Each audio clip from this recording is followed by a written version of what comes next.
Well, Kevin McCarthy enjoying the perks of the job that he had for a little while. Yeah, no longer the Speaker of the House.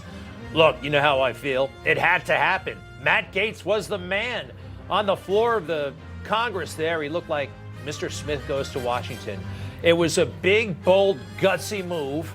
And now we still have a vacancy on our hands. We are joined by Congressman Matt Gaetz, Republican of Florida, who changed the world and is also known to be the backup host on Greg Kelly Reports from time to time.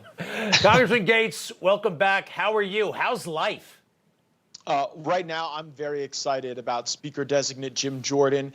The opposition to Jim Jordan has dwindled down to the single digits. And if we are able to convince just a few more colleagues to go with the rest of the Republican Congress in getting Jim Jordan the speakership, I don't think there'll be a single viewer of Greg Kelly Reports who doesn't appreciate the upgrade that we made at the position of Speaker of the House. I think you're going to see it right away in our oversight work. Subpoenas that were bottled up are going to get out the door. I think we're going to be able to finally get a subpoena to Hunter Biden. And my hope is that we'll be able to put some downward pressure on all of this spending. I just saw a report today that we had tens of thousands of Americans just this past month go into bankruptcy, up 18% from a year ago. Bidenomics isn't working for people, and the House of Representatives is the only institution in our federal government that people can place any hope in when you look at the Schumer-controlled Senate and an administration spending more money, more weaponized against our fellow Americans. So Jim Jordan will be a great and inspiring leader. We got a little more work to do, but we feel like we got the wind at our back. Right. He's not Speaker designate yet, right? That's you rooting. That's me rooting, too. I'm totally with you. Our audience would like it, I think, very much. But he's not a designate yet. Well, wait, hold on. He's been designated by the conference. So technically you're the speaker designate when you're nominated by the conference in the majority party. But as you said, until you get to the floor with only a 4-vote margin, anything is still game. All right. Let me ask you this. The media has been trying to portray the House as engulfed in chaos.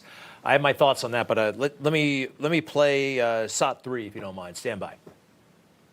Well, it's so unfortunate. I've been through a number of speakers during my 30 years here. I've never seen anything like this. Here's what Congressman Michael McCaul said, the Republican chair of the House Foreign Affairs Committee. He called this situation dangerous. Do you worry it makes the United States vulnerable on the world stage that we don't have a Speaker of the House, Senator? Does the dysfunction that we've seen in Congress increase the danger in the world? Yes. Look. This is not your father's Republican Party. 30% of it is made up of these. And he goes on and on and on. I think that there's dangerousness at the border, Congressman. The fact that we don't have a speaker, somehow I don't find that dangerous. Do you? All last week, the Senate was off just as a part of their regular vacation schedule. Every single year, the United States House of Representatives takes 6 weeks off for a summer vacation. So the notion that we've taken 2 weeks to move out of neutral and into drive with a Speaker, Jim Jordan, I hope, is worth the time investment. I'm not worried about the last 2 weeks, Greg. I'm worried about the last 9 months. The fact that in the last 9 months, all we've really done in the House is extend Joe Biden's authority to accrue as much debt as he wants until January 1, 2025. And we've passed a continuing resolution to continue the spending policies of Nancy Pelosi and the policy choices that were negotiated in an omnibus bill that most Republicans and conservatives opposed when it was negotiated between McConnell and Pelosi. So we've got to get on the right track. We've got to look to the future. We also have to unite. Look, not every Republican holds my viewpoint with an America First agenda. And for us to be able to do big things, we are going to have to work together. That didn't work under the past administration. I think that we can have better days going forward under Speaker Jim Jordan because he has the credibility and the honesty and the determination to get the job done. So Congresswoman Nancy Mace, one of the 8 who voted with you, 8 altogether, this is what she says about her life post-vote. Take a look. Can you explain the A on your shirt and why you wore it? I'm wearing the scarlet letter after the week that I just had last week, being a woman up here and being demonized for my vote and for my voice. I'm here to let the rest of the world know and the country know I'm on the side of the people. I'm not on the side of the establishment, and I'm going to do the right thing every single time, no matter the consequences, because I don't answer to anybody in D.C. I don't answer to anyone in Washington. I only answer to the people. All right. I know you can take it. Can she take it? What is life? Seriously, what is the pressure like on the 8? Some getting it more than others. What is life like for you? I know that there are some people who are really angry about what you did. Not around here, but they exist.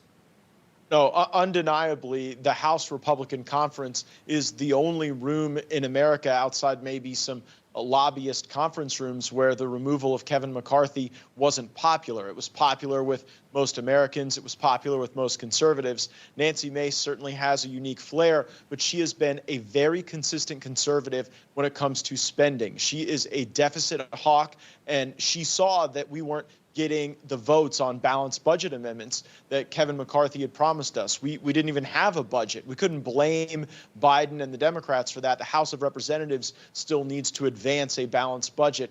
So yeah, the pressure is tough, but really, this is about taking the power away from the lobbyists and the special interests and putting someone like Jim Jordan in a position to advance the needs of regular Americans. It's a similar energy to when President Trump got in office, because finally it's not going to be whoever wrote the biggest check at the fundraiser getting special access. If you have good ideas, if you have a way to make life better for the people of this country who work hard every day, we're going to have a shot to get those ideas on the floor for votes and for consideration in must-pass bills, unlike any other opportunity we've had in certainly my 7 years in the Congress. Well, it is very exciting, and you're in the middle of it, and really, hats off. And by the way, what are you doing tonight? It looks like you're wearing is that a black jacket, black shirt, and a black tie? It's a green what's shirt, on the man. agenda? Listen, it's always darkest just before the dawn, you know? Well, it's cool. It works for you. I don't know if I could pull it off. Congressman Matt Gaetz, we appreciate it very much. Good luck, and give our best to hopefully the next speaker, Jim Jordan, and we'll be right back. I will, Greg. Thanks for everything.